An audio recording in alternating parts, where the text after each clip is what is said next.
Assembly ఎన్నికల్లో చివరి విడత పోలింగ్ కు రంగం సిద్ధమైంది. రేపు 20 జిల్లాల్లోని 122 సీట్లకు పోలింగ్ నిర్వహించనున్నారు. రెండో విడత ఎన్నికల్లో మొత్తం 1302 మంది అభ్యర్థులు తమ అదృష్టాన్ని పరీక్షించుకోనున్నారు. వీరిలో 1165 మంది పురుషులు, 136 మంది మహిళలు, ఒక థర్డ్ జెండర్ అభ్యర్థి ఉన్నారు. మొత్తం 109 పార్టీల నుంచి 840 మంది అభ్యర్థులు బరిలో నిలవగా 462 మంది ఇండిపెండెంట్లుగా పోటీ చేస్తున్నారు.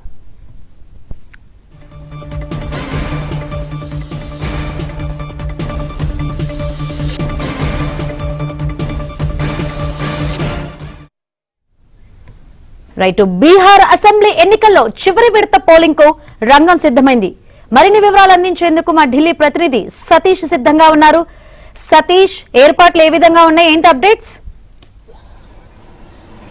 శంకరి, రెండో విడత ఎన్నికల పోలింగ్ కు సర్వం సిద్ధం చేశారు. బీహార్ ఎన్నికలు ఇప్పటికే మొదటి దశలో 6వ తేదీన 121 సీట్లకు ఎన్నికల పోలింగ్ ముగిసింది. ఇక రెండో విడతకు సంబంధించి రేపు ఉదయం 7 గంటల నుంచి సాయంత్రం 6 గంటల వరకు కూడా పోలింగ్ ప్రక్రియ ప్రారంభం అవుతుంది. ఇప్పటికే కేంద్ర ఎన్నికల సంఘం దానికి సంబంధించిన ఏర్పాట్లను కూడా పూర్తి చేసింది. దాదాపు 122 అసెంబ్లీ నియోజకవర్గాలకు సంబంధించి మొత్తం 20 జిల్లాల్లో ఈ పోలింగ్ జరగబోతుందని చెప్పాల్సి ఉంటుంది. ఇక 122 అసెంబ్లీ స్థానంలో దాదాపు 1302 మంది అభ్యర్థులు పోటీలో ఉండబోతున్నారు. వారిలో దాదాపు 136 మంది మహిళలు కూడా రేస్లో ఉంటున్నారు. దాదాపు 45,339 పోలింగ్ కేంద్రాలు కూడా ఇప్పటికే కేంద్ర ఎన్నికల సంఘం ఏర్పాటు చేసిందని చెప్పాల్సి ఉంటుంది. మరోవైపు 122 అసెంబ్లీ స్థానంలో దాదాపు 3.70 కోట్ల మంది 3,70,00,000 మంది తమ ఓటు హక్కును వినియోగించుకోబోతున్నారు. ఇప్పటికే రెండో విడత ఎన్నికల్లో జరిగే 122 స్థానాల్లో బీహార్ మధ్య, పశ్చిమ, ఉత్తర ప్రాంతాల్లో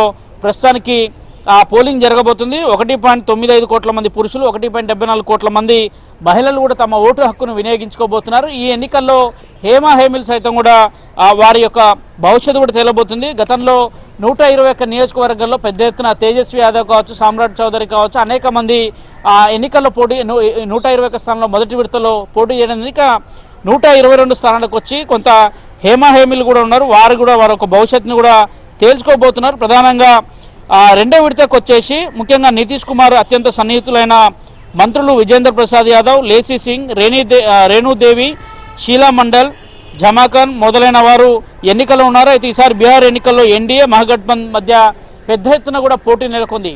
గతంలో కంటే కూడా 2020లో అసెంబ్లీ ఎన్నికలు జరిగిన సందర్భంలో దాదాపు 57% పోలింగ్ అయితే ఎన్నికల్లో దాదాపు 65% పోలింగ్ అయింది. ఒక్క ఫేజ్లోనే 65% పోలింగ్ అయితే ఇక రెండో విడతలో దాదాపు అదే స్థాయిలో కూడా పోలింగ్ కొనసాగుతుంది అనే అంశాన్ని కూడా ఇప్పటికే ఎన్నికల సంఘం కూడా చెప్తున్నట్టు తెలుస్తుంది. దాదాపు అటు మహాగఠబంధన్ కావచ్చు, అదేవిధంగా ఎన్డీఏ కూటమికి సంబంధించిన నేతలు పెద్ద ఎత్తున కూడా ప్రచారం నిర్వహించారు. ప్రధాని మోదీ నుంచి మొదలుకొని కేంద్ర మంత్రులు, బీజేపీ పాలిత రాష్ట్రాల ముఖ్యమంత్రులు, అదేవిధంగా బీజేపీ చిన్న స్థాయి కార్యకర్త నుంచి మొదలుకొని అందరూ కూడా ప్రతి ఒక్కరు కూడా ఎన్నికల్లో ప్రచారం నిర్వహించారు. అదేవిధంగా ఆర్జేడీకి సంబంధించి కూడా పెద్ద ఎత్తున ప్రచారం నిర్వహించిన నేపథ్యంలో రేపు ఉదయం 7 గంటలకు పోలింగ్ ప్రారంభం కాబోతుంది.